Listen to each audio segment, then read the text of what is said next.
सुनते जाना एक बार, सारे फॉर्मूले जिन जिन की जरूरत पड़ने वाली है थोड़ा सा रिकॉल करवाते जाता हूँ। पिछला जो चैप्टर है उसके भी कई फॉर्मूले यूज होते हैं बार बार, इसलिए मैं उनको रिपीट करता हूँ। जैसे कि PV is equal to NRT ideal gas equation हो गया।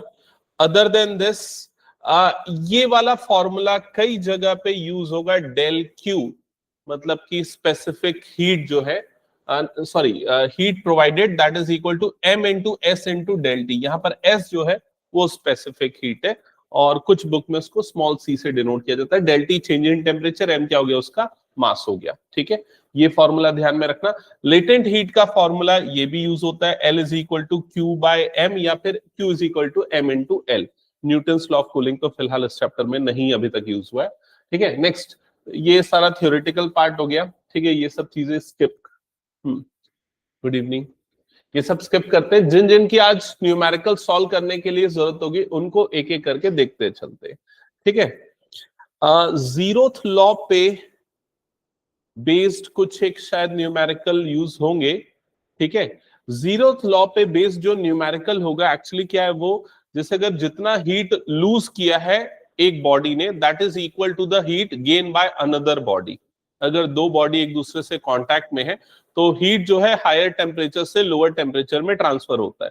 तो heat loosed by one body is equal to heat gain by another body. ये कंसेप्ट यूज होगा अगर जीरोथ लॉ से रिलेटेड वाला देखा जाए तो। ठीक है, नेक्स्ट, मतलब वो Q is equal to Q for first body is equal to del Q for second body, और डेल Q निकालने के लिए वाला फॉर्मूला यूज हो जाएगा, कौन सा वाला, स्पेसिफिक हीट कैपेसिटी वाला, हाँ MS डेल T वाला। क्लियर? ओके, नेक्स्ट आते हैं, ये वाला कंसेप्ट एक आध न्यूमेरिकल में यूज होगा जो मैं बार बार बता रहा था कि वर्क डन और हीट के बीच में क्या रिलेशन होता है। तो W is equal to 4.18 Q joules. यहां पर Q जो है वो हीट है। ठीक है, अगर 1 कैलोरी को अगर आप जूल्स में कन्वर्ट करना चाहते हो तो Q की जगह पे 1 पुट कर देना, 2 कैलोरीज है तो Q की जगह पे 2 पुट कर देना, वो वर्क डन में कन्वर्ट हो जाएगा। ठीक है, ओके, नेक्स्ट आते हैं, ये वाला कंसेप्ट हमने डिस्कस किया था, अगर सिस्टम हीट ले रहा है सराउंडिंग से तो उस समय हीट ट्रांसफर को पॉजिटिव लेंगे, और अगर सिस्टम सराउंडिंग को हीट प्रोवाइड कर रहा है तो उस समय नेगेटिव लेंगे। ये फॉर्मूले पे बेस्ड हमने ऑलरेडी कुछ क्वेश्चंस किए थे। Work done is equal to P into DV, ये याद रखना। इस पे क्वेश्चन और भी आज कुछ करने वाले हम लोग। ठीक है, नेक्स्ट आते हैं, आगे बढ़ते हैं। हाँ, ये सारे इस पे बेस्ड हमने कुछ क्वेश्चन किए थे, आगे और करेंगे। अब सिर्फ वर्क डन नहीं, अब हम इंटरनल एनर्जी का भी कैलकुलेशन। ठीक है, okay, dependence of work done on path change, path के ऊपर डिपेंड करते ही हमने डिस्कस कर लिया था। ये सारी चीजें हो गई, न्यूमेरिकल में ये अप्लाई होगी कैसे देखेंगे। ठीक है, इंटरनल एनर्जी, हाँ ये इंटरनल एनर्जी पे बेस्ड न्यूमेरिकल बहुत आते हैं। तो इसका फॉर्मूला क्या है, del U is equal to Q minus W। ठीक है, change in internal energy is equal to the difference of heat provided and work done. इसी को अलग अलग फॉर्म में लिख सकते हैं। अगर आप Q की वैल्यू निकाल रहे हो तो that is equal to del U into W। क्या ये क्लियर हो गया? अगर सिस्टम में हीट प्रोवाइड कर रहे हैं तो सिस्टम में दो चीजें होंगी, एक तो उसकी इंटरनल एनर्जी बदल जाएगी और दूसरा उसमें कुछ वर्क डन होगा। क्लियर हो गया ये चीज?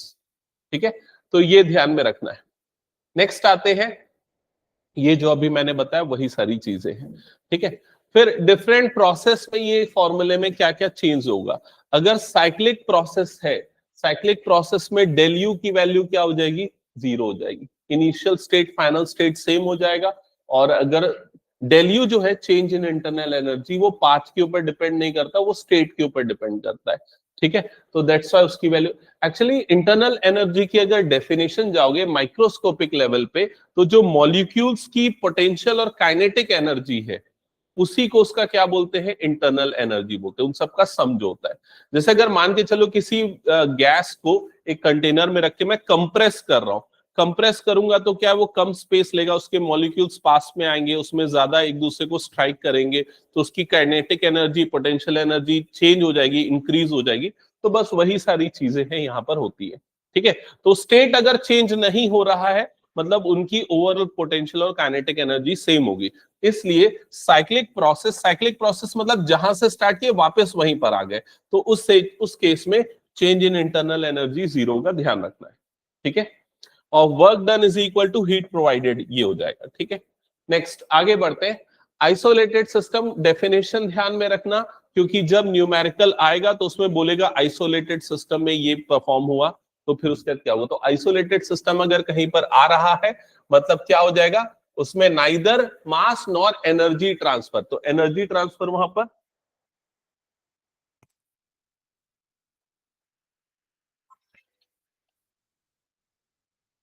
हम्म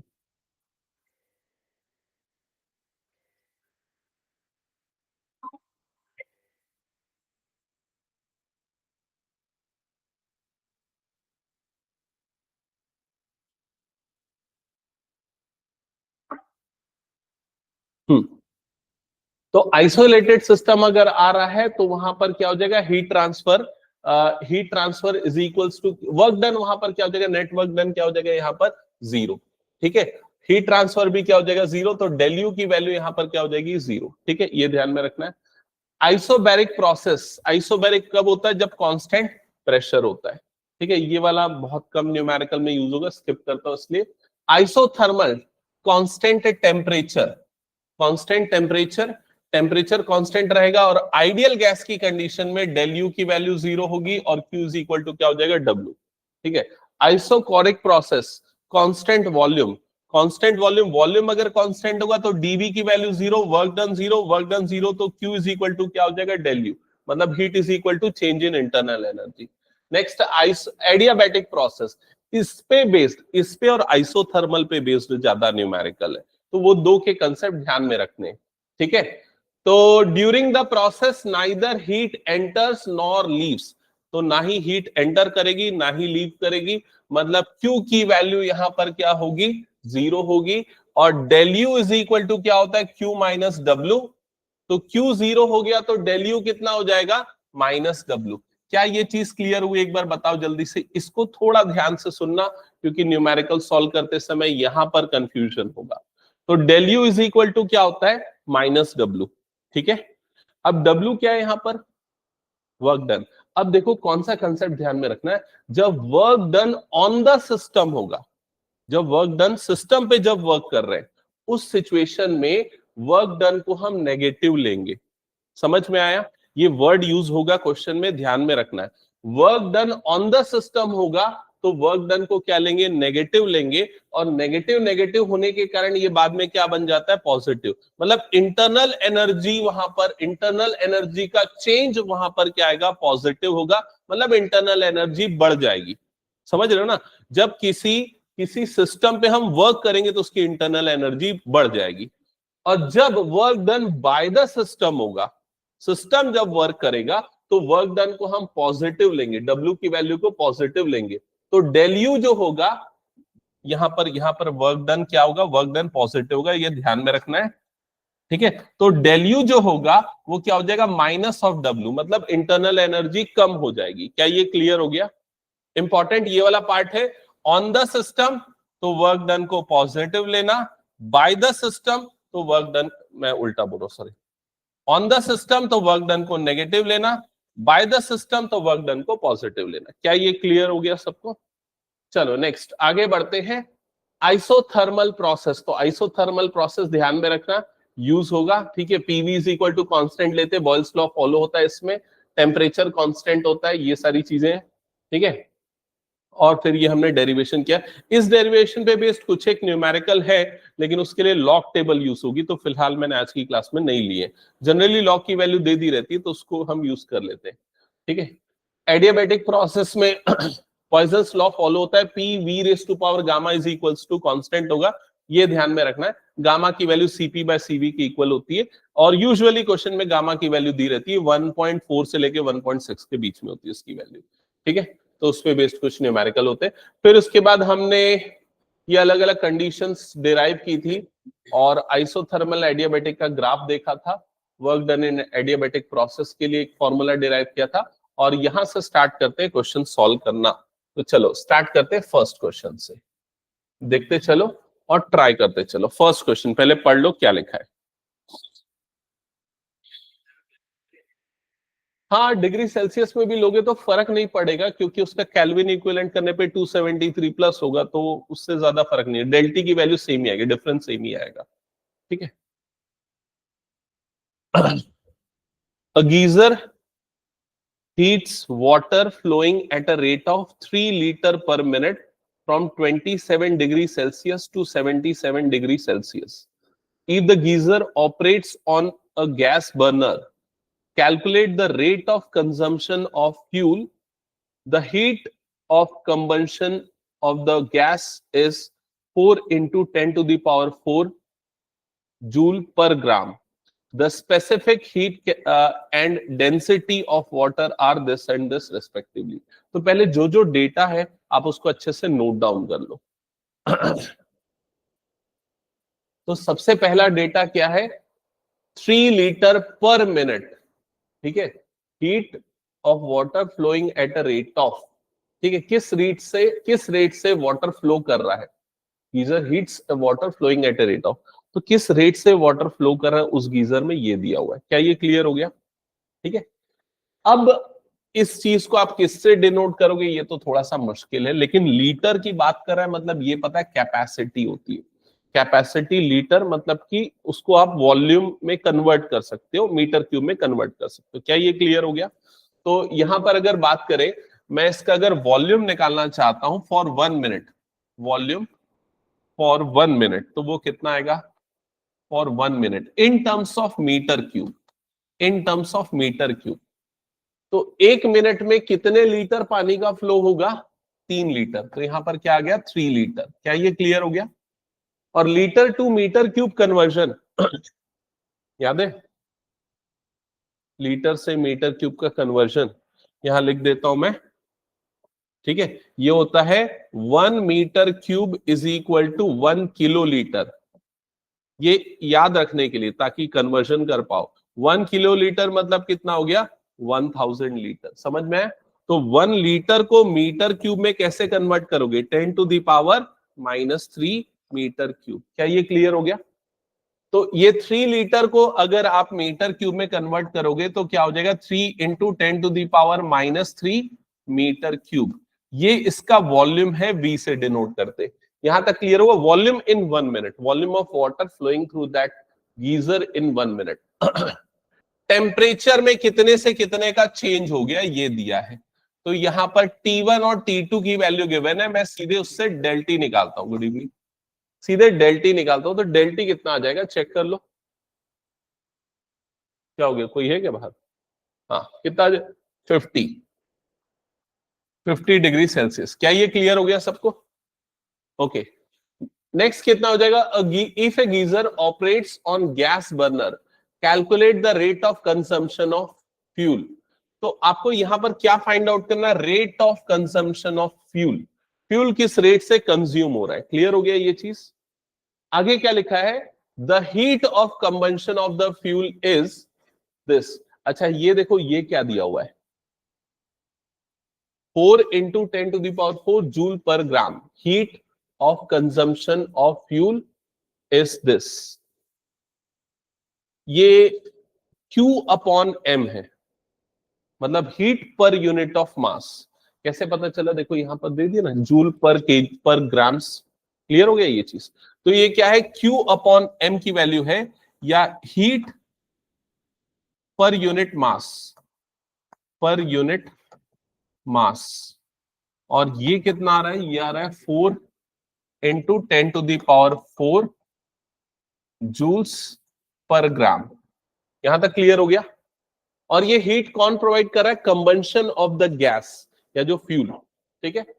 the specific heat and the density of the water, तो इसकी स्पेसिफिक हीट इतनी है वाटर की, मतलब S की वैल्यू, स्पेसिफिक हीट को हम S से डिनोट करते हैं, हो गया 4.18 इंटू 10 टू द पावर 3। बाकी सारे यूनिट को छोड़ दो। देखो ऑलरेडी ये डिग्री सेल्सियस में गिवन था, इसलिए हमने उसको डिग्री सेल्सियस में रहने दिया। ठीक है। और ये क्या चीज है? ये क्वांटिटी क्या है? Density of water. तो ये डेंसिटी आपको दे दिया, density of water that is 10⁻³ kg पर मीटर क्यूब। क्या यहां तक क्लियर हो गया? सारा डेटा क्वेश्चन को पढ़ के समझ में आ गया? ठीक है। अब यहां पर ना देखो, हमें क्या करना है, प्रोसेस को थोड़ा सा समझना। फ्यूल या बर्नर को हम बर्नर्स में जो हीट है वो जनरेट करने के लिए गैस को बर्न कर रहे हैं। क्लियर हो गया? गैस किस रेट से बर्न हो रहा है, ये वो डेटा आपको गिवन है। ठीक है, इस रेट से बर्न हो रहा है। क्या ये क्लियर हो गया? अब ये पूरा जो बर्नर, ये जो गैस जिस रेट से हीट हो रहा है, पूरा हीट तो कन्वर्ट नहीं होगा यहां पर। ठीक है, कुछ हीट यहां पर वेस्टेज भी होगा, लेकिन यहां पर ना वो जो हीट है वो कहां पर यूज हो रहा है, वो यूज हो रहा है उस वाटर के टेम्परेचर को राइज करने के लिए। कहां से कहां तक राइज करने के लिए? 27 से 77 डिग्री सेल्सियस पे। क्या ये क्लियर हो गया? तो कितना हीट वहां पर गीजर को सप्लाई हुआ, हम ये कैलकुलेट कर लेते हैं। ठीक है, तो इस टेम्परेचर को राइज करने के लिए कितना हीट सप्लाई हुआ, उसके लिए हीट कैलकुलेट करने के लिए कौन सा फॉर्मूला लगाएंगे? Q is equal to, terms देखो क्या क्या दिए हुए हैं आपको। S दिया हुआ है, S क्या है? Specific heat capacity. अब Q और S के बीच में रिलेशन या कौन सा फॉर्मूले में आता है, याद कर लो। Q is equal to M into S into del T. तो यहां पर देखो, डेल टी की वैल्यू पता है, S की वैल्यू भी पता है, M की वैल्यू नहीं पता, मास नहीं पता। लेकिन मास नहीं पता, लेकिन आपको क्या दे दिया है इसने? वॉल्यूम दे दिया है, और क्या दे दिया है? डेंसिटी। तो इन दोनों को मल्टीप्लाई करके क्या निकाल लो? मास निकाल लो। तो मास इसका आ जाएगा, वॉल्यूम इंटू डेंसिटी करोगे तो ये तो बड़ा आसान है, 3 आ जाएगा, क्योंकि 10⁻³ और 10⁻³ तो m की वैल्यू यहां पर आ जाएगी 3 kg पर मिनट। ये ध्यान रखना, पर मिनट है ना, मास पर मिनट। क्यों मास पर मिनट है? क्योंकि ये वॉल्यूम पर मिनट वाला वॉल्यूम हमने निकाला था, तो मास पर मिनट है। अब ये सारी चीजें जब यहां पर पुट करोगे तो Q is equal to M की जगह पे आ जाएगा 3, S की जगह पे कितना आ जाएगा? 4.18 इंटू 10⁻³ और डेल्टी की जगह पे आ जाएगा 50। क्या ये क्लियर हो गया? ठीक है, और ये जूल पर मिनट होगा, 1 मिनट में हीट सप्लाइड। ठीक है, तो इसको मैं जूल पर मिनट लिख देता हूं, जूल पर मिनट। फर्दर सॉल्व करो इसको, ये नंबर कितना आ रहा है, Q की वैल्यू कितनी आ रही है?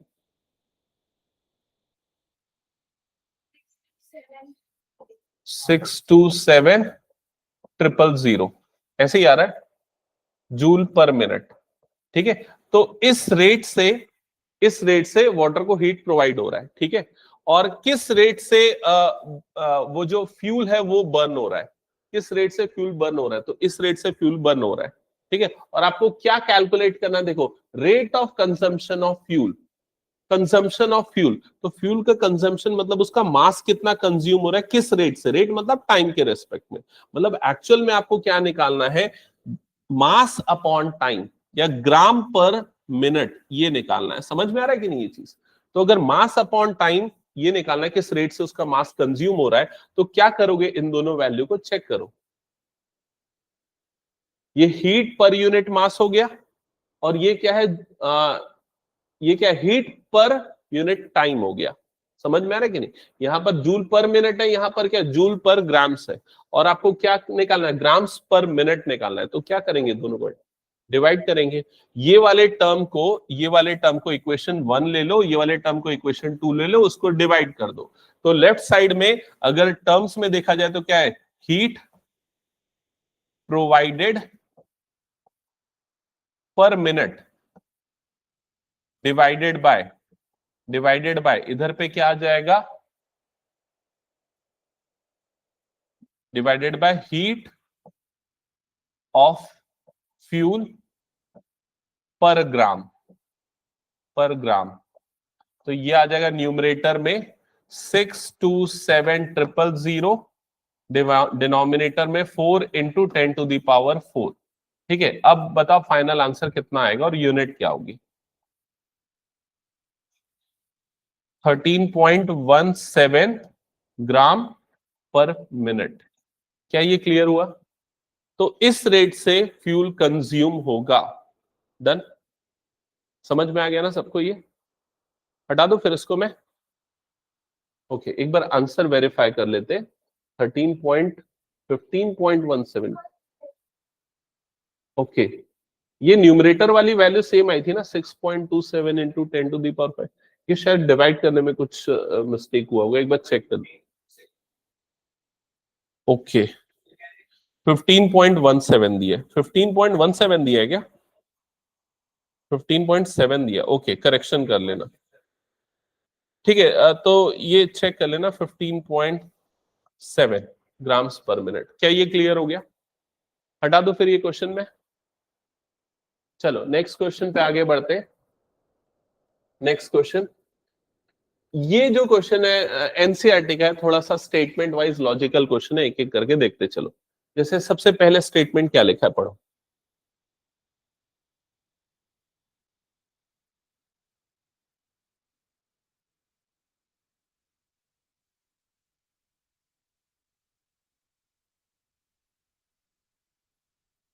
क्या समझ में आया ये क्वेश्चन?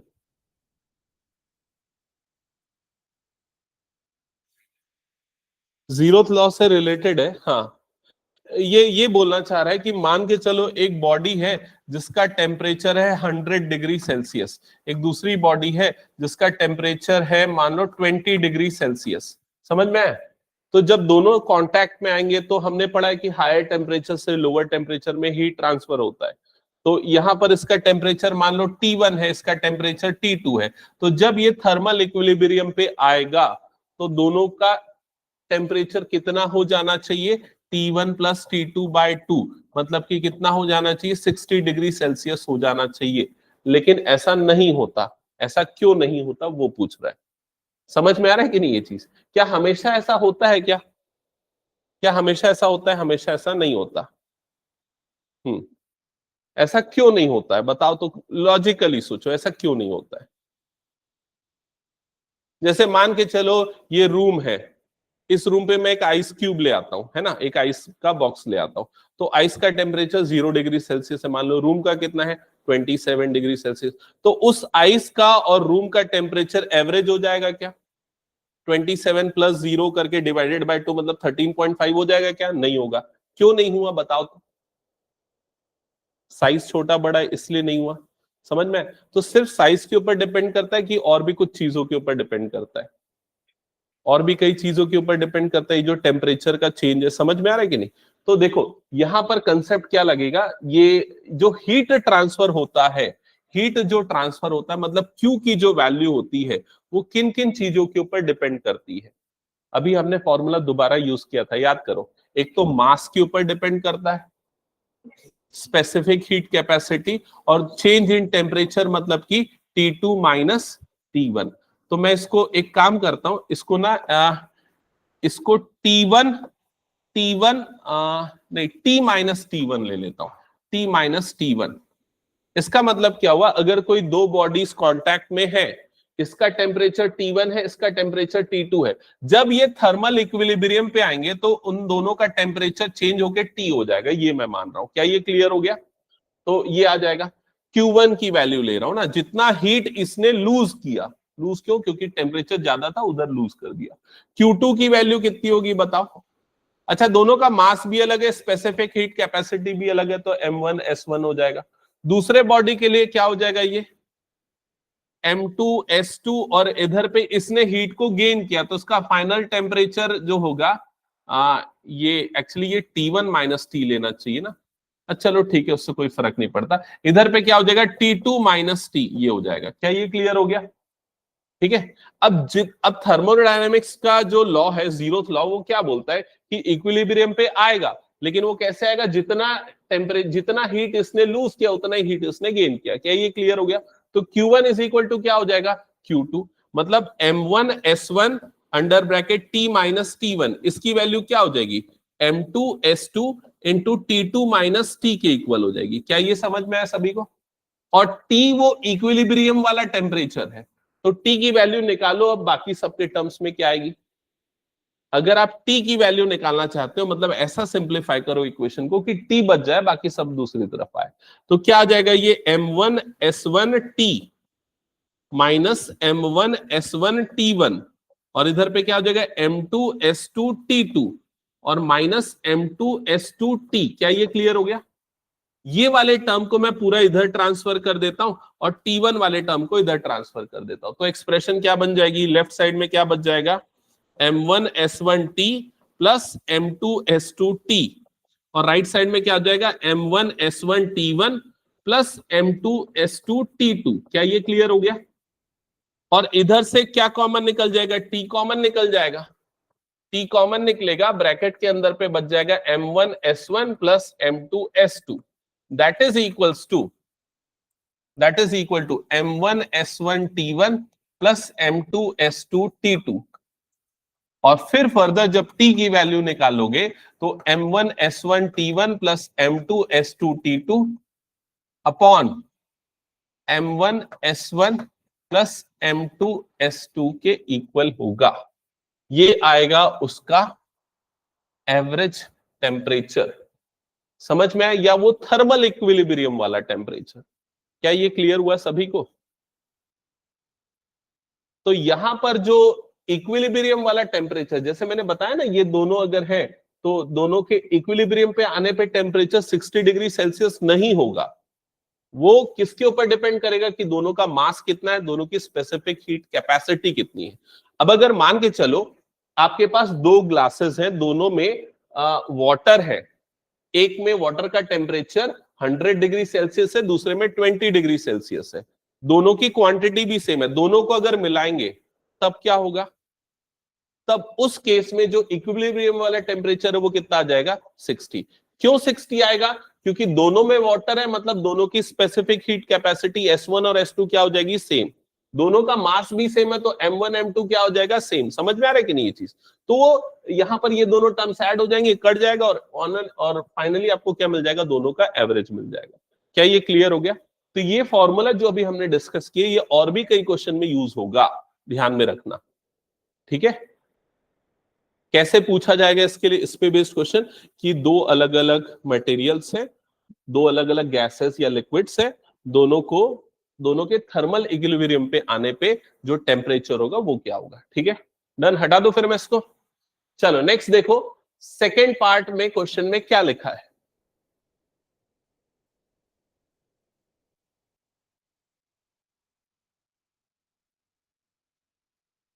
कूलेंट का मतलब तो जानते हो, ठीक है, ठंडा करने वाली चीज है।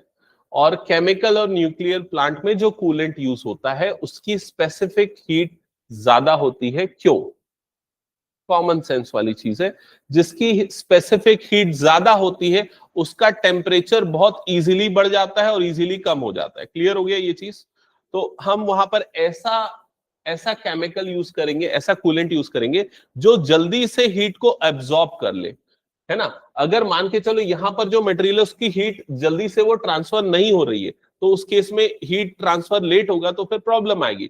फास्ट अगर रैपिड हीट ट्रांसफर होगा, इसका सीधा साधा आंसर ये होगा, high specific heat provide the faster या rapid transfer of heat which protect the chemical and nuclear plant from any kind of damages. ठीक है, दैट्स इट। क्या ये क्लियर? हटा दो मैं इसको। थर्ड पढ़ो क्या लिखा हुआ है।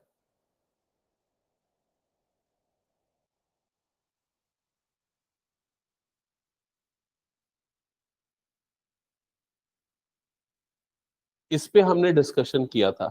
जो टाउन सी के पास वाले एरिया पे होते हैं वहां यूजुअली क्या होता है, रात को जो टेम्परेचर होता है वो भी ज्यादा होता है। वो उसका कारण क्या है? क्योंकि सी लेवल के अगर आसपास है तो सी का मतलब वाटर का स्पेसिफिक हीट कैपेसिटी बहुत ज्यादा होता है, अराउंड 4000 समथिंग आसपास होता है। ठीक है, तो इस वजह से क्या होता है वहां पर अगर वो दिन भर सनलाइट के कारण अगर वाटर का टेम्परेचर राइज हो जाता है तो रात में सडनली वो फॉल नहीं करता है। लेकिन जो डेजर्ट वाले एरिया है वहां पर जैसे ही रात होती है, जो सैंड होता है उसका स्पेसिफिक हीट कैपेसिटी ज्यादा होता है, सॉरी कम होता है। इस वजह से वो क्या होता है, रैपिडली फॉल कर जाता है। ठीक है, तो यही चीज यहां पर आपको आंसर में लिखना है कि जो वाटर है उसकी स्पेसिफिक हीट कैपेसिटी ज्यादा होती है इसलिए उसका सडन टेम्परेचर चेंज नहीं होता, लेकिन इसमें क्या होता है, कम होता है इसलिए वो सडन टेम्परेचर चेंज हो जाता है।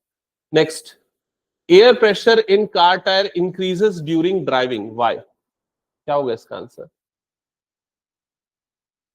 फ्रिक्शन के कारण हीट इंक्रीज होगी, हीट होगा तो उसके कारण क्या हो जाएगा, पीवी जो होगा वो क्या होगा, कांस्टेंट होगा, ठीक है, जिस वजह से प्रेशर क्या हो जाएगा, इंक्रीज हो जाएगा। हटा दो फिर इसको मैं।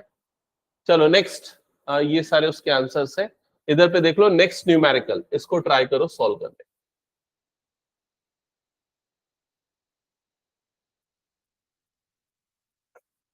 अब देखो ये जो मैं कंसेप्ट बता रहा था, एडियाबैटिकली मतलब एडियाबैटिक प्रोसेस, तो एडियाबैटिक प्रोसेस का कंसेप्ट जो हमने डिस्कस किया था वो यूज करना है यहां पर, ठीक है। When a gas undergoes a change adiabatically from an equilibrium state A to another equilibrium state B, 22.3 joules of work done on the gas। अब ये देखो on the gas में work done क्या लेते थे, on the gas में on the system है, ठीक है। ऑन द सिस्टम मतलब इंटरनल एनर्जी बढ़ जाएगी और वर्क डन नेगेटिव होगा, वर्क डन नेगेटिव होगा, ठीक है। तो यहां पर वर्क डन नेगेटिव लेंगे। Now the gas is taken from state A to state B, a process in which 9.35 calorie of heat is absorbed by the gas. अब देखो हीट की यूनिट कौन सी दी, उसने कैलोरी वाली यूनिट दी है, उसको किस में कन्वर्ट करना पड़ेगा, जूल्स में। तो कन्वर्जन का भी तरीका मैंने बताया था, W is equal to 4.18 into calorie. चलो स्टार्ट करो सॉल्व करना। हाँ अच्छा, इसमें दिया हुआ भी है 1 calorie is equal to 4.18 joule.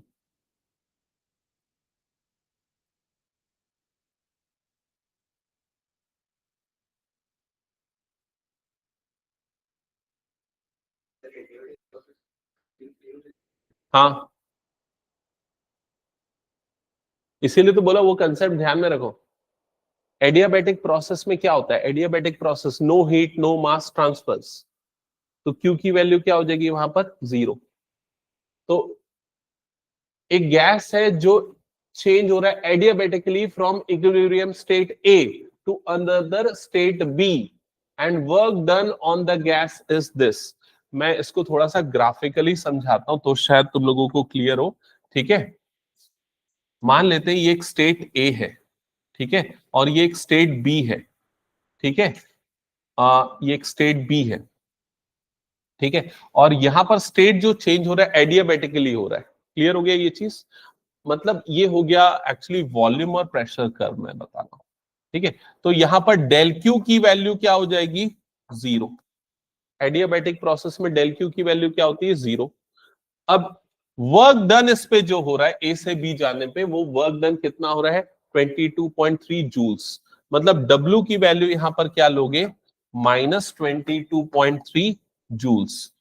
On the system होता है तो वर्क डन क्या लेते हैं, नेगेटिव। स्टार्टिंग में हमने ये सब डिस्कस किया था, ठीक है। और अच्छा इसमें रिलेशन क्या होगा बताओ, अगर मान के चलो हीट, हाँ क्या था formula, del Q is equal, sorry del U is equals to क्या था, del U is equals to Q minus W. क्या ये क्लियर हो गया? तो क्यू की वैल्यू यहां पर क्या हो जाएगी, 0। तो del U is equal to क्या हो जाएगा, ये 0 हो गया, तो माइनस ऑफ कितना आ जाएगा, -22.3 जूल्स। तो डेल यू की वैल्यू कितनी आ जाएगी, 22.3 जूल्स। क्या ये क्लियर हो गया सभी को? मतलब जो भी वर्क डन हुआ वो पूरा का पूरा उसकी इंटरनल एनर्जी को चेंज करने में यूज हो गया, ठीक है। फिर यहां तक का प्रोसेस है ना, फिर क्या लिखा, now if the gas is taken from state A to B. अच्छा पहले वाले में now if the gas is taken from state A to state B through a process in which this of heat is absorbed by the gas, how much work is done by the gas? State A to state B this, और again state A to state B बोल रहा है ना, again state A to state B through the process in which, अब देखो दोबारा state A से state B जा रहे हैं, हो सकता है कोई डिफरेंट पाथ से जा रहे होंगे, हो सकता है ये वाला पाथ फॉलो कर रहे हैं। क्लियर हो गया ये चीज, ठीक है। अब ये पाथ फॉलो कर रहे हैं और इसमें क्या बोला है, कितना अमाउंट ऑफ हीट एब्जॉर्ब हो रहा है, मतलब Q की वैल्यू उसने इनडायरेक्टली दे दी है, कितनी दी हुई? 9.35 कैलोरीज। अब इसको जूल में कन्वर्ट कर दो। Q को जूल में लिखने के लिए क्या करोगे? 4.18 मल्टीप्लाइड बाय 9.35 करोगे। बताओ Q की value in terms of joule कितनी आएगी? 39.08। चलो यहां तक क्लियर हो गया, ठीक है। अब याद करना थोड़ा सा, इंटरनल एनर्जी का जो हमने कंसेप्ट देखा था वो स्टेट के ऊपर डिपेंड करता है, पाथ के ऊपर डिपेंड नहीं करता। जैसे यहां पर हमारी इंटरनल एनर्जी कितनी आई? ए से जब बी पे गया फर्स्ट केस में, तो इंटरनल एनर्जी इसकी कितनी आ गई थी? 22.3 जूल्स। जब यहां से यहां जाएंगे तो भी इंटरनल एनर्जी कितनी हो जाएगी? 22.3 जूल्स। तो यहां पर डेल यू की वैल्यू आप कितनी लोगे? 22.3 जूल्स। क्या ये क्लियर हो गया सभी को? ठीक है। और क्या फाइंड आउट करना है? How much work is done by the gas, तो कितना वर्क डन हुआ। क्या ये क्लियर हो गया?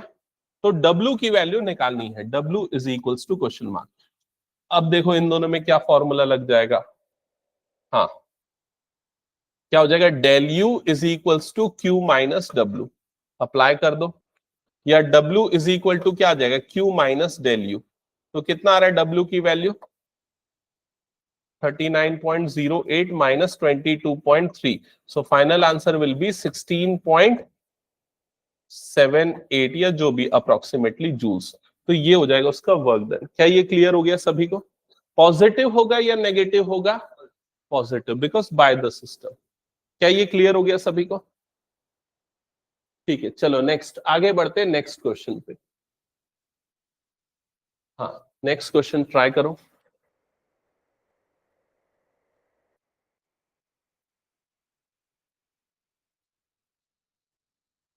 ये बड़े आराम से बना लोगे शायद, खाली यूनिट को भी अगर समझ जाओगे तो भी बना लोगे।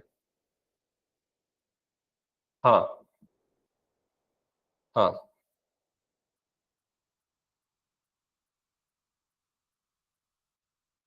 कई बार न्यूमेरिकल को कैसे सॉल्व करना है समझ में नहीं आता, तो सिर्फ यूनिट को मैच करो, आप उसको समझ सकते हो फिर।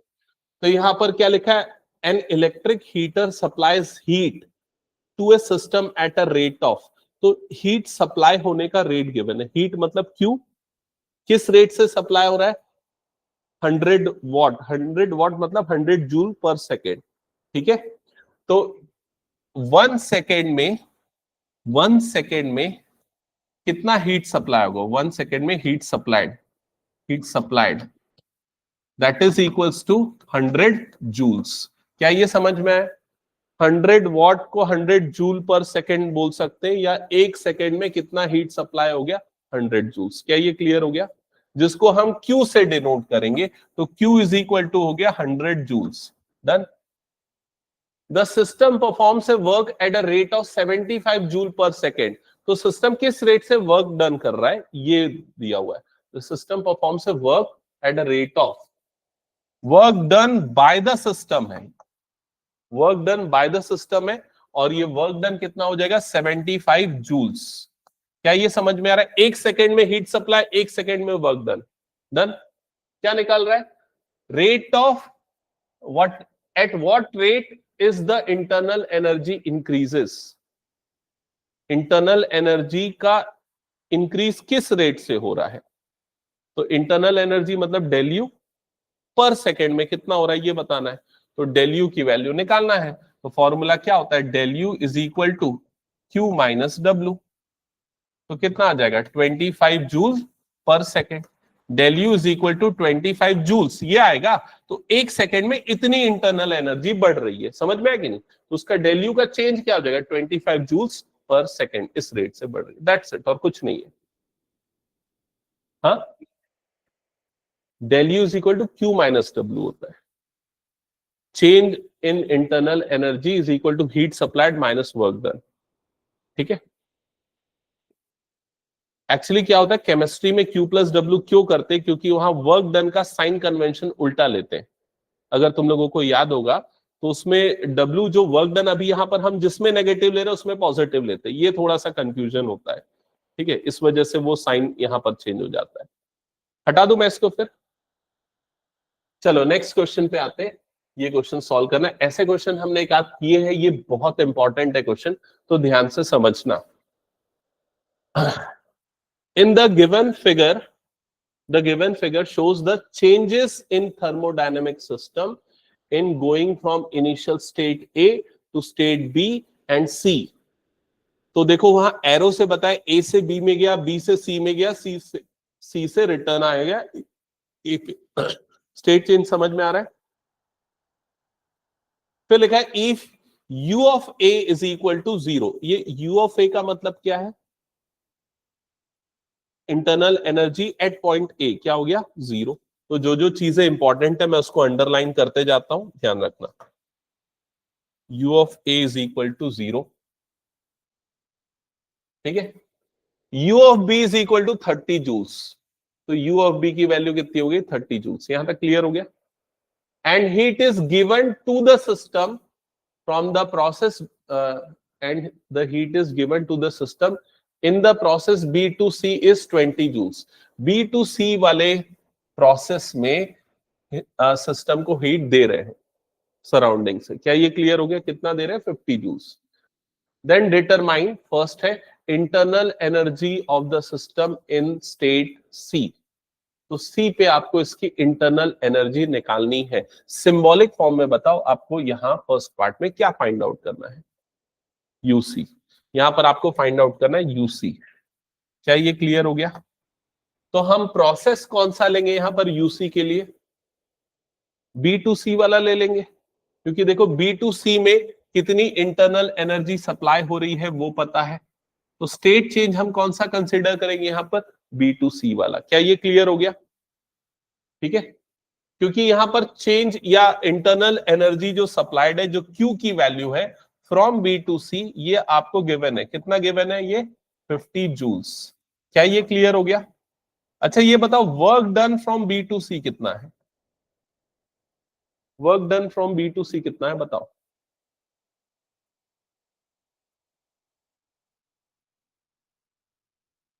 जीरो। वर्क डन याद करो, हमने पहले भी न्यूमेरिकल इसके किए। वर्क डन कैसे निकालते हैं? जो भी वॉल्यूम प्रेशर कर्व है उसका एक्स एक्सिस से एरिया, तो यहां एरिया मिलेगा ही नहीं ना। फॉर्मूला क्या होता है वर्क डन का? बेसिक फॉर्मूला वर्क डन होता है P इंटू डीवी। डीवी का मतलब चेंज इन वॉल्यूम। तो यहाँ वॉल्यूम फिक्स है, वॉल्यूम चेंज नहीं हो रहा है, तो डीवी क्या हो गया? 0। दैट्स व्हाई वर्क डन क्या हो गया? 0। क्या ये क्लियर हो गया? तो वर्क डन यहां पर क्या आ जाएगा? 0। अच्छा एक और चीज हमें पता है, क्या पता है इस पूरे डेटा में? यूबी की वैल्यू पता है। इंटरनल एनर्जी एट बी कितना पता है? 30 जूल्स। मैंने सारे डेटा नोट डाउन कर लिया, बस तुम लोगों को फॉर्मूला लगाना है और फाइनल यूसी की वैल्यू निकालनी है। बताओ। और कौन सा स्टेट चेंज है वो भी बता दिया। सॉल्व करो जल्दी, आंसर बताओ क्या आएगा।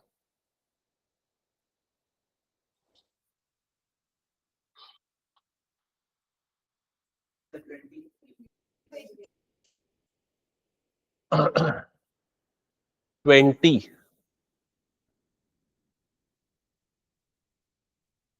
कैसे कर रहे हो बताओ, तो कैसे निकाल रहे हो? कैसे? डेल यू ये लिखा is equals to Q minus W, ऐसे ही किया। डेल यू का मतलब क्या होगा?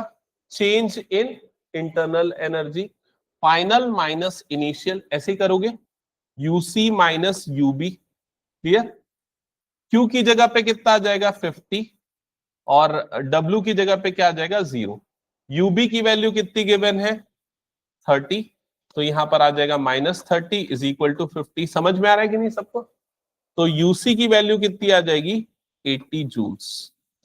क्या ये क्लियर हो गया सबको? डन? ठीक है, हटा दूं ये पूरा? और इसको थोड़ा कॉमन सेंस से भी समझना, ठीक है। अब कैसे कॉमन सेंस लगाना है? अगर हम सिस्टम को हीट प्रोवाइड कर रहे हैं तो उसकी इंटरनल एनर्जी बढ़ेगी, है ना। अब देखो यहां पर बोल रहे हैं heat is given to the system. System को अगर हम हीट प्रोवाइड कर रहे हैं, वर्क नहीं हो रहा है, तो वो एनर्जी गई कहां? वो हीट गया कहां? वो उसकी इंटरनल एनर्जी को इंक्रीज कर देगा। क्या ये क्लियर हो गया? चलो नेक्स्ट सेकेंड पार्ट सॉल्व करो इसका। सेकेंड पार्ट, अब मैं जो बताना था समझाना था सब कर दिया, अब तुम लोग कर सकते हो solve. Second part, heat is given to the system in the process A to B. क्या निकालना है यहां पर? Heat given to the system in the process A to B. A to B वाले प्रोसेस में कितना हीट दिया ये निकालना है।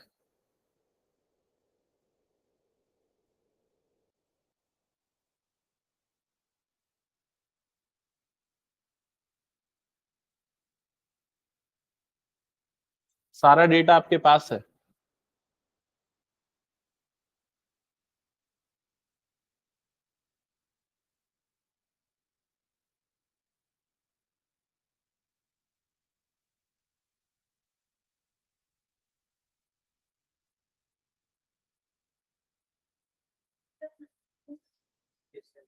Correct, correct. बाकी लोगों का एक बार इधर पे ध्यान दो।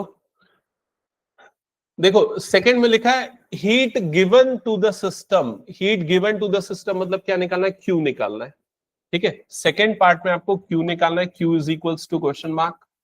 ठीक है, in the process A to B. कहां से कहां के प्रोसेस में? ए से बी के प्रोसेस में। क्या ये क्लियर हो गया? ए की इंटरनल एनर्जी दी हुई है क्या क्वेश्चन में? 0। बी की पॉइंट या स्टेट बी पे इंटरनल एनर्जी कितनी गिवन है? 30 जूल्स। और work done from A to B ये दिया नहीं है, लेकिन आप निकाल सकते हो। ए टू बी में वर्क डन मतलब ये वाला, और एरिया अंडर द कर्व मतलब ये एरिया निकालना पड़ेगा। ये एरिया लेंथ इंटू ब्रेड्थ कर दोगे तो 30 इंटू 2 मतलब कितना आ जाएगा? 60। तो ये आ जाएगा 60 जूल्स। यहां तक क्लियर हो गया? फिर सेम फॉर्मूला यूज करना है यहां पर। कौन सा formula? UB minus U A, मतलब वो डेल यू हो जाता है, that is equal to Q minus W. तो क्यू माइनस डब्ल्यू ये हो जाएगा। तो यूबी 30 हो गया, माइनस यू ए 0, जिनका हो गया नेक्स्ट स्टार्ट कर देना ना। That is equals to Q की वैल्यू निकालनी है, माइनस डब्ल्यू की वैल्यू कितनी आ गई? 60 जूल्स। ये माइनस 60 इधर जाएगा तो क्यू की वैल्यू कितनी आ जाएगी? 90 जूल्स। डन, ये क्लियर हो गया सबको? थर्ड पार्ट करो जिनका हो गया थर्ड। नहीं, एक मिनट, माइनस 140 बोल रहा है क्या? नहीं नहीं नहीं।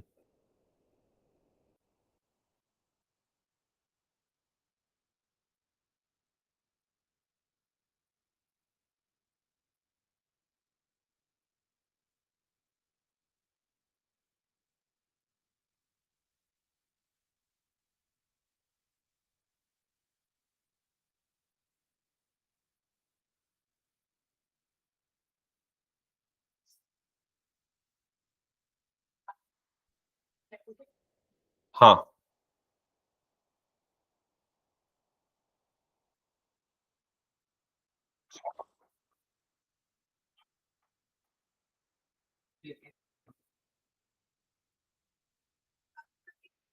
नहीं 140 नहीं।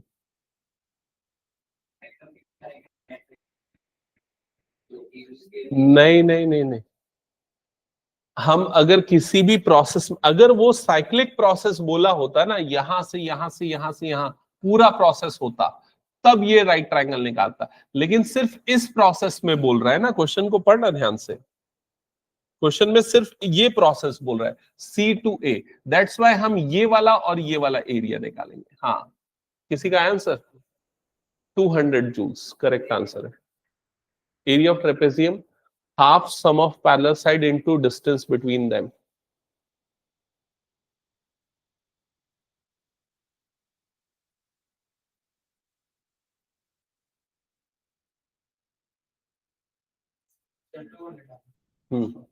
ठीक है, जिनका हो गया नेक्स्ट पार्ट करो।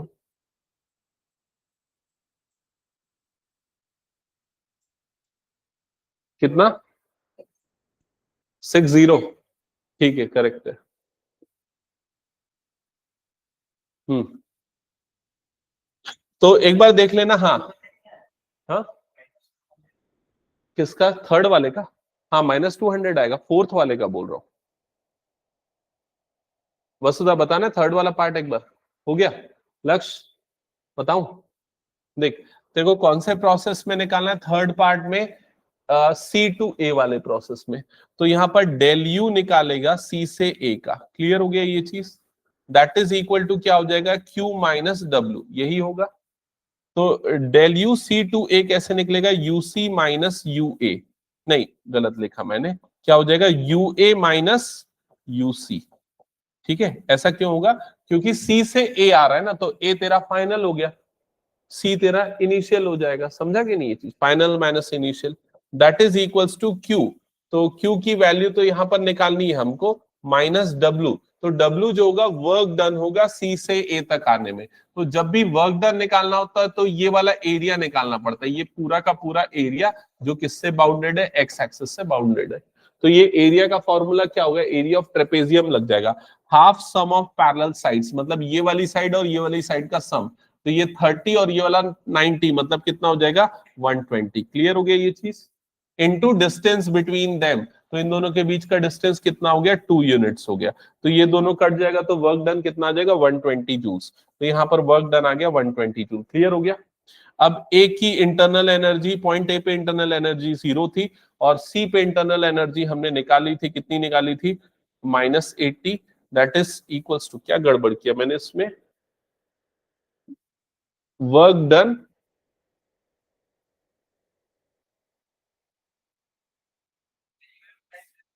यूए माइनस यूसी होगा, लेकिन वर्क डन वहां पर हम जो लेंगे वर्क डन नेगेटिव लेंगे, मतलब वर्क डन ये जो होगा ना ये नेगेटिव होगा, माइनस होगा। ठीक है, वर्क डन क्यों नेगेटिव होगा, क्योंकि वर्क डन किस, क्या बोल रहा है इसमें, C2A ना,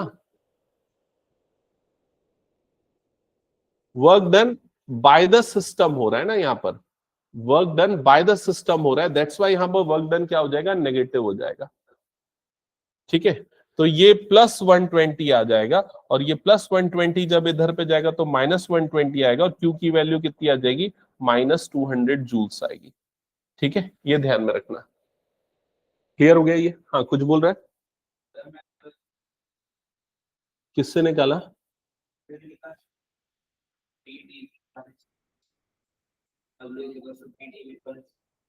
वर्क डन, तो वर्क डन तो मैं भी उसी से ही निकाला हूं, एरिया अंडर द कर्व से, हाँ उससे भी नहीं, वर्क डन तो मैंने उसी से निकाला ग्राफ से। हाँ निकाल सकता है। कैसे किया तूने, पी की वैल्यू क्या डाली, पी की वैल्यू 30,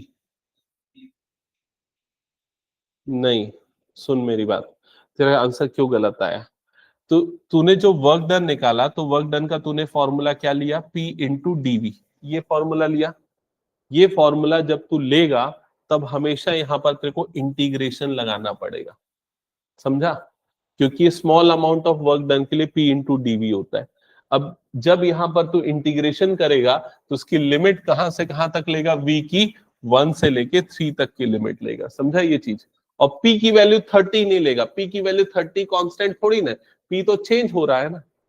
तो P की वैल्यू निकालने के लिए तेरे को ये लाइन की इक्वेशन निकालनी पड़ेगी, और ये लाइन की इक्वेशन कैसे निकालेगा, वो 2 पॉइंट फॉर्म अगर जो यूज करते हैं ना उससे निकालेगा, P और V के बीच में रिलेशन, फिर इंटीग्रेट करके निकालेगा, वो वाला तरीका है। वो तरीका जनरली हम ऐसे क्वेश्चन में नहीं करते जहां स्ट्रेट लाइन वाला ग्राफ होता है, तब एरिया निकाल के ही सॉल्व करना ज्यादा आसान होता है।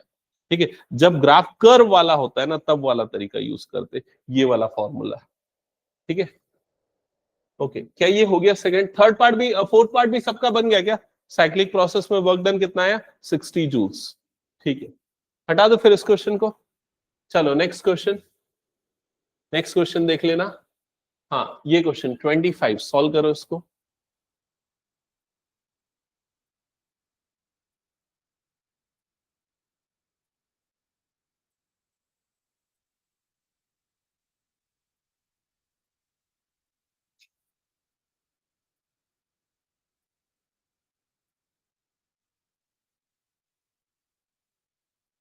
सिमिलर टाइप का क्वेश्चन है जैसा हमने पिछला सॉल्व किया, एक बार देखो कैसे बनेगा, और फर्स्ट पार्ट को पढ़ के एक बार आंसर बताना।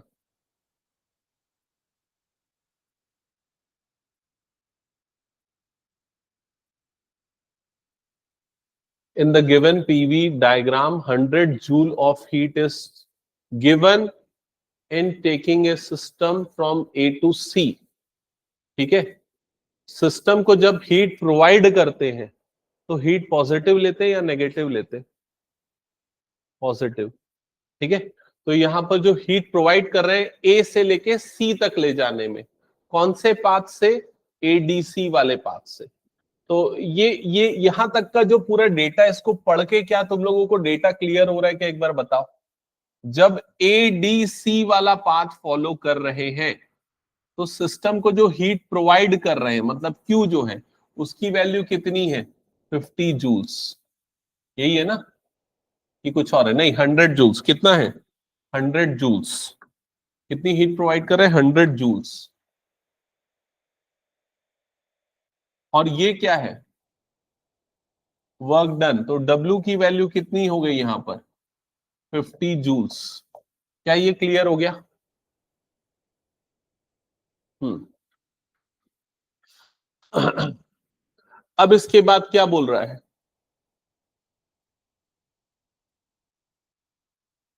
If work is done by the system is 15 joules along the path ABC.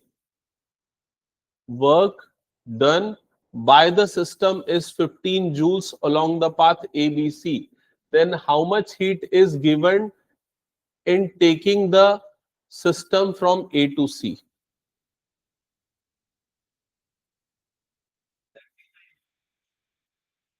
एक मिनट ना, सेकेंड पार्ट में जो बोल रहा है, अगर मान के चलो ये वाला पाथ फॉलो करते, ये वाला पाथ फॉलो करते, ठीक है, एबीसी वाला पाथ फॉलो करते, तो क्या बोल रहा है? Work done by the system, मतलब डब्ल्यू की वैल्यू कितनी है? Work done by the system कितना है? 15 joules. By the system negative लेते पॉजिटिव लेते? पॉजिटिव। तो यहां पर आ जाएगा प्लस 15 जूल्स। क्लियर हो गया ये? फर्स्ट का आंसर आएगा 65। हाँ करेक्ट। और किसी का आया क्या? हाँ। इसके बाद क्या लिखा है? Along the path then how much heat is to be given in the system from A to C. A to C में कितना? फ्रॉम ए टू सी कितना क्या बोल रहा है? हीट प्रोवाइड हुआ A to C for second case. Second case मतलब ये वाले केस में, तो ये वाले केस में क्यू की वैल्यू फाइंड आउट करनी। एक बार बताओ, यहां तक समझ में आ गया?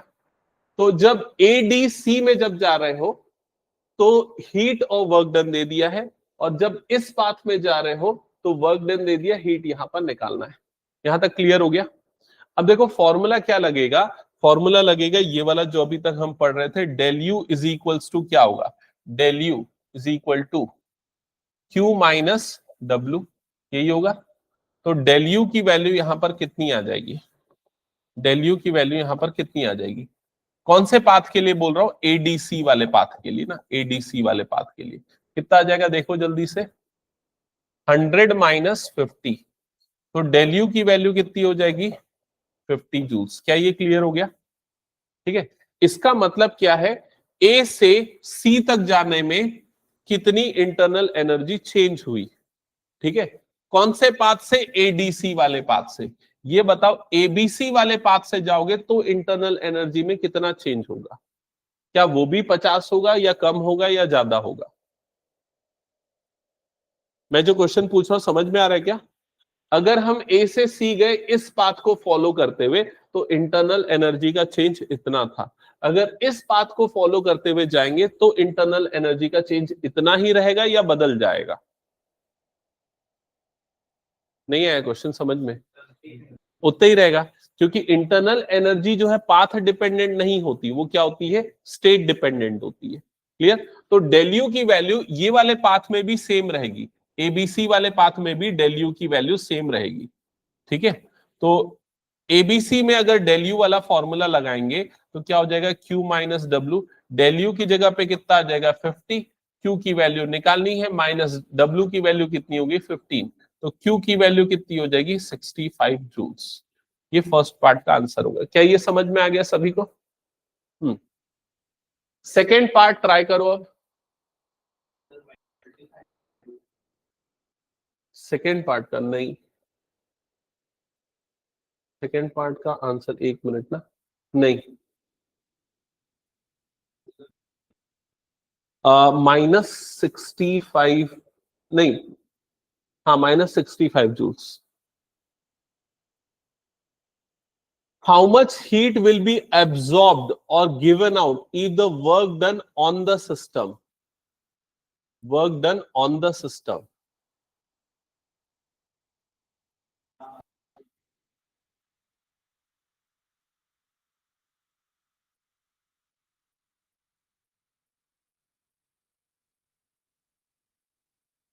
Work done on the system होता है तो W की वैल्यू क्या लेते?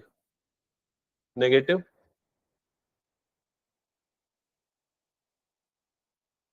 ओके।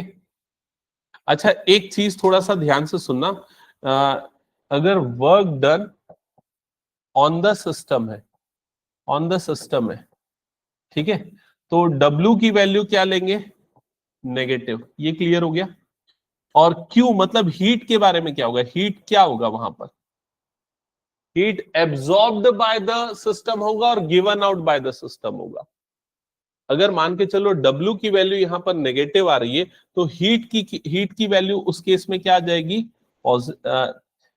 एक मिनट ना, हीट की वैल्यू उस केस में क्या आ जाएगी? पॉजिटिव। मतलब हीट जो होगा, हीट क्या हो जाएगा? अगर वर्क डन नेगेटिव रहा है मतलब हीट क्या हो जाएगा? Heat supply to the system हो जाएगा। समझ में आ रहा है? क्योंकि W और Q दोनों का साइन जो होगा एक जैसा होगा। यहां पर W और Q दोनों का साइन एक जैसा होगा, क्योंकि यहां पर del U is equal to Q minus W है ना।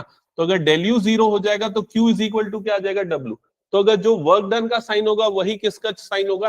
हीट का भी साइन होगा। अगर वर्क डन नेगेटिव है तो हीट भी क्या आ जाएगा? नेगेटिव आएगा। ये ध्यान में रखना, ठीक है। तो सेकंड केस में बोल रहा है हाउ मच हीट एब्सॉर्ब्ड और given out by the system either work done along the path C to A is 15 joules। C to A, C to A मतलब ये वाले पाथ की बात कर रहा है, ये वाले पाथ की बात कर रहा है। और ये वाले पाथ में क्या बोल रहा है? वर्क डन जो है वो कितना है? W इज इक्वल टू कितना है? -15 जूल्स। क्लियर? ओके। अब बताओ C टू A में ये डेल यू की वैल्यू क्या होगी? डेल यू की वैल्यू कितनी होगी? C टू A में डेल यू की वैल्यू कितनी होगी? अच्छा, ये देखो, ये दोनों केसेस में डेल यू की वैल्यू कितनी आई थी? 65 65। जब हम ए से सी जा रहे थे, ए से सी जा रहे थे दोनों पाथ से, तो डेल यू की वैल्यू हमने कितनी ली थी? चेक करो, 50 जूल्स ली थी। क्या ये क्लियर हो गया? तो जब हम इस स्टेट से इस स्टेट पे जा रहे थे तो डेल यू की वैल्यू 50 थी, मतलब इंटरनल एनर्जी बढ़ी थी। अब अगर यहां से यहां आएंगे तो इंटरनल एनर्जी कम हो जाएगी, रिवर्स प्रोसेस हो रहा है। तो लेकिन वैल्यू मैग्नीट्यूड दोनों का सेम होगा, तो यहां पर डेल यू की वैल्यू कितनी आ जाएगी? -50 जूल्स। क्या ये समझ में आ रहा है? इंटरनल एनर्जी अब डिक्रीज हो जाएगी। तो फॉर्मूला क्या लग जाएगा यहां पर? Del U is equals to Q minus W. यही हो जाएगा फॉर्मूला। डेल यू की जगह पे आ जाएगा -50 जूल्स, क्यू की जगह पे क्यू रहेगा माइनस, ये कितना हो जाएगा? -15 आ जाएगा। तो overall -50 is equal to Q plus 15, और ये 15 उधर जाएगा तो क्यू की वैल्यू कितनी आ जाएगी? -65 जूल्स। क्या ये क्लियर हो गया? एक बार कंफर्म करना। यहां पर देखो प्लस माइनस का साइन बस इंपॉर्टेंट है, वो ध्यान रखना। अगर वो गलत हुआ तो आंसर पूरा गलत हो जाएगा, ठीक है। नेक्स्ट थर्ड पार्ट सॉल्व करो फिर। If U B minus U A, B to A में, बी से ए के प्रोसेस में, देख रहे हो ना, बी से ए के प्रोसेस में मतलब ये वाला प्रोसेस है, ठीक है। चेंज इन इंटरनल एनर्जी आपको दिया हुआ है। कितना दिया हुआ है? नहीं, मैं उल्टा बोल रहा हूं ना, sorry. UV minus U A मतलब कौन सा प्रोसेस है? ये वाला प्रोसेस है। फाइनल माइनस इनिशियल लेते हैं ना हम।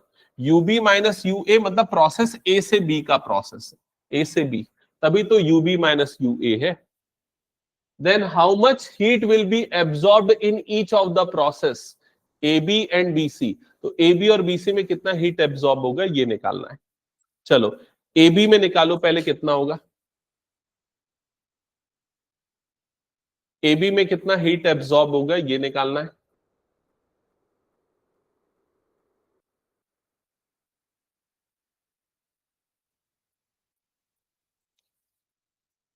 प्रोसेस ए टू बी अगर जाएंगे तो यहां पर del U A B is equal to Q minus W, ये हो जाएगा, ठीक है। अब डेल यू ए बी मतलब U B minus U A already given है, कितना गिवन है? 50 जूल्स। Sorry 40 joules. ठीक है, क्यू की वैल्यू यहां पर फाइंड आउट करनी है, क्यू की वैल्यू फाइंड आउट करनी है। ठीक है, और क्या लिखा हुआ है, वर्क डन। अच्छा, वर्क डन कितना होगा बताओ यहां पर, ए से बी में वर्क डन कितना होगा, कहीं पर और मेंशन्ड है क्या, देखो तो थोड़ा सा।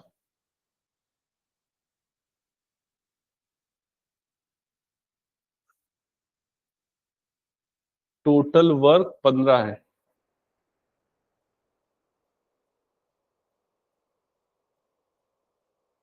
हाँ, नहीं पता ना इसमें वर्क डन कितना है।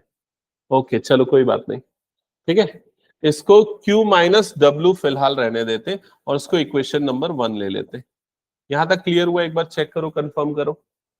ठीक है, अब उसके बाद एक काम करते हैं, हम B2C जाते, B2C जाते। अब B2C में बताओ कितना हो जाएगा, B2C में अगर आप जाओगे तो कितना हो जाएगा, यहां पर हो जाएगा डेल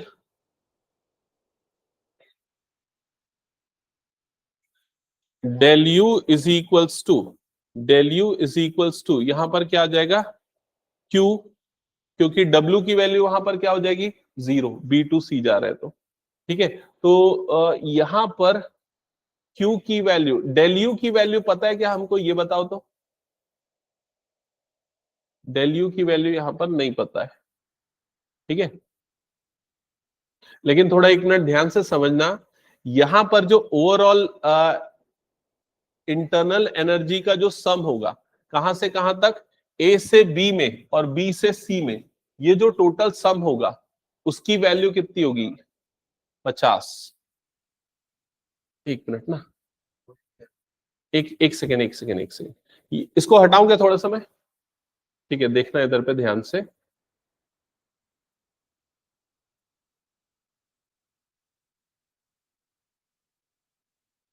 इसको हम Q1 मार्क कर देते हैं और इसको हम क्या मार्क कर देते हैं, Q2। ये जो वैल्यू गिवन है 40 जूल्स, ये किसकी वैल्यू है, यूबी माइनस यूए की वैल्यू। क्या ये क्लियर हो गया, और ये जो वैल्यू अभी हमको मिल रही है ये एक्चुअली किसकी वैल्यू है, UC minus UB, UC minus UB. क्या ये क्लियर हो गया सबको, दैट इज इक्वल्स टू यहां पर कितना आ रहा है, Q2। ठीक है, और अभी इसमें और किसी की इंटरनल एनर्जी गिवन है। अच्छा, फाइनल स्टेट आपको ये भी दिया हुआ है ना क्वेश्चन में, अगर ध्यान से देखोगे तो U C minus U A, ये आपको पता है, U C minus U A कितना है, देखो U C minus U A, UC minus UA, जब ए से सी में गए तो इंटरनल एनर्जी में कितना चेंज हुआ था, स्टार्टिंग में हमने देखा था कितना था, 50 जूल्स। यूसी माइनस यूए की वैल्यू कितनी थी, 50 जूल्स। ये क्लियर हो गया। ठीक है, और अभी यूबी माइनस यूए की वैल्यू कितनी है हमारे पास, 40 जूल्स। चेक करो, यहां तक क्लियर हो गया। ठीक है, अब अगर मान के चलो मैं दोनों को सब्सट्रैक्ट करता हूं, इसको इक्वेशन नंबर 1 दे देता हूं, इसको इक्वेशन नंबर 2 दे देता हूं। देखो ध्यान से देखना, इक्वेशन 1 और 2 देता हूं। अब अगर मान के चलो मैं ये करता हूं, इक्वेशन 2 माइनस इक्वेशन 1 करता हूं, बताओ क्या मिलेगा, इक्वेशन 2 माइनस इक्वेशन 1 करता हूं, क्या मिलेगा, 2 माइनस 1 करूंगा मतलब UC minus UA is equal to कितना हो गया, 50, और इधर पे क्या हो जाएगा, UB minus UA is equal to कितना हो गया, 40। अगर दोनों को सब्सट्रैक्ट करूंगा, ये नेगेटिव ये पॉजिटिव है नेगेटिव, ये वाले टर्म कैंसिल आउट हो जाएंगे, क्या मिलेगा, यूसी माइनस यूबी, और वो कितना आ जाएगा, 10 जूल्स। मतलब ये वाली वैल्यू आपको क्या मिल जाएगी, 10 जूल्स। तो Q2 की वैल्यू यहां पर आपको कितनी आ जाएगी, 10 जूल्स। क्या ये समझ में आया, एक बार जल्दी बताओ। ठीक है, Q2 की वैल्यू जो हीट सप्लाइड हो गया, कहां से कहां तक, देखो कहां से कहां तक का हीट सप्लाइड है, ये बी से लेके सी का, है ना, बी से लेके सी का। अब ये पता है कि Q1 और Q2 का जो सम होगा वो हमें पता है, हमें पहले ही पता है कितना है, 65। ठीक है, Q1 प्लस Q2 कितना था, 65। Q1 plus Q2 is equals to 65 था, और ये वाला Q1 Q2 का वैल्यू 10 आ जाएगा, तो Q1 का वैल्यू कितना आ जाएगा, Q1 का वैल्यू आ जाएगा 55 जूल्स। क्या ये समझ में आ गया, तो यहां पर डाल दो 55 जूल्स, सिंप्लीफाई करो, फाइनल आंसर मिल जाएगा। कितना आ रहा है फाइनल आंसर चेक करो, 15 जूल्स।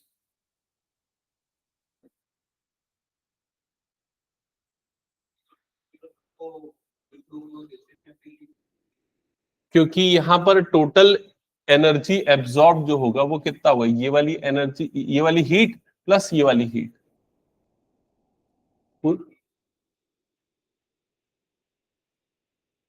ए बी सी,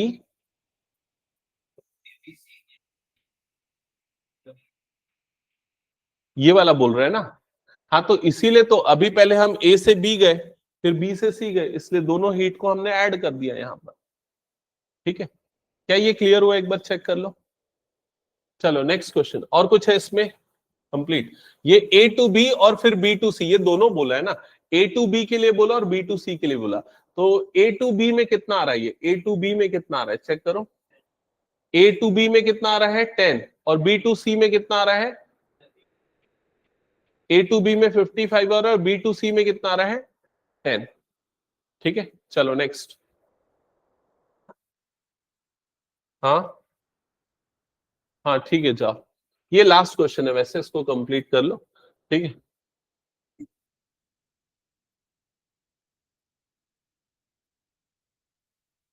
पिछला वाला समझ में आया ना सबको, थोड़ा सा ज्यादा लेंदी प्रोसेस हो गया था, ये लास्ट क्वेश्चन है, खत्म करते, सुन लो इधर पे ध्यान से। क्या लिखा हुआ है, एक इंसुलेटेड सिलेंडर है, इंसुलेटेड सिलेंडर मतलब कौन सा प्रोसेस होगा, थोड़ा सा रिकॉल करना, एडियाबैटिक प्रोसेस। ठीक है, एडियाबैटिक प्रोसेस में कौन सा लॉ फॉलो होता है, Poisson's law, Boyle's law, Poisson's law, Poisson's law follow होता है। पॉइजन्स लॉ में क्या होता है, P V raise to power gamma is equal to क्या होता है, कांस्टेंट। याद आया ये चीज, मतलब P1 V1 की power gamma is equal to P2 V2 की पावर गामा। क्या ये क्लियर हो गया सभी को? ठीक है, अब इसमें क्या बोल रहा है, an insulated cylinder with a movable insulated piston contains 3 moles of hydrogen at standard temperature by the factor does pressure of the gas, by what factor pressure of the gas increases, gas का pressure किस factor से किस rate से increase होगा, तो किस factor मतलब P2 bye P1। समझ में आ रहा है कि नहीं ये चीज, अगर P2 बाय P1 2 हो गया मतलब डबल हो रहा है, फैक्टर 2 हो गया, 3 हो गया मतलब ट्रिपल हो रहा है, तो P2 बाय P1 की वैल्यू निकालनी है। if the compressed, if the gas is compressed to half its original volume, इसका मतलब क्या हुआ, gas is compressed to half its initial volume। Yes correct, V2 is equal to क्या हो गया, V1 बाय 2। समझ में आया कि नहीं ये चीज, तो इसका मतलब V1 बाय V2 की वैल्यू कितनी आ जाएगी, V1 बाय V2 की वैल्यू कितनी आ जाएगी, ये आ जाएगी 2। क्या ये समझ में आया, क्रॉस मल्टीप्लाई कर दिया। अब पॉइजन्स लॉ से हमको पता है कि ये दोनों इक्वल होते हैं। ठीक है, अब यहां पर अगर आपको P2 बाय P1 की वैल्यू चाहिए तो P2 बाय P1 की वैल्यू क्या आएगी, ये इधर गया मतलब V1 by V2 whole raise to power कितना हो जाएगा, गामा। क्या ये क्लियर हो गया? तो V1 बाय V2 की वैल्यू अभी आपने निकाली 2, उसकी पावर गामा, और गामा की वैल्यू क्वेश्चन में गिवन है, कितने गिवन है 1.4, तो 2 की पावर 1.4 जो भी आएगा वो फाइनल आंसर, या यही छोड़ दो अगर आपके पास कैलकुलेटर नहीं है तो। दैट्स इट, खत्म। ठीक है, तो अभी तक जो हमने टॉपिक किया था ये उन सभी पे बेस्ड न्यूमेरिकल थे, एक बार चेक कर लेना, जिसमें सबसे इंपॉर्टेंट जो टॉपिक है इंटरनल एनर्जी और वर्क डन कैलकुलेशन है for different states based on different process. ठीक है, तो एंड करते हैं, बाकी नेक्स्ट क्लास में हम सेकेंड लॉ ऑफ थर्मोडायनेमिक्स करेंगे, वो लास्ट टॉपिक रहेगा अगली क्लास में इस चैप्टर का।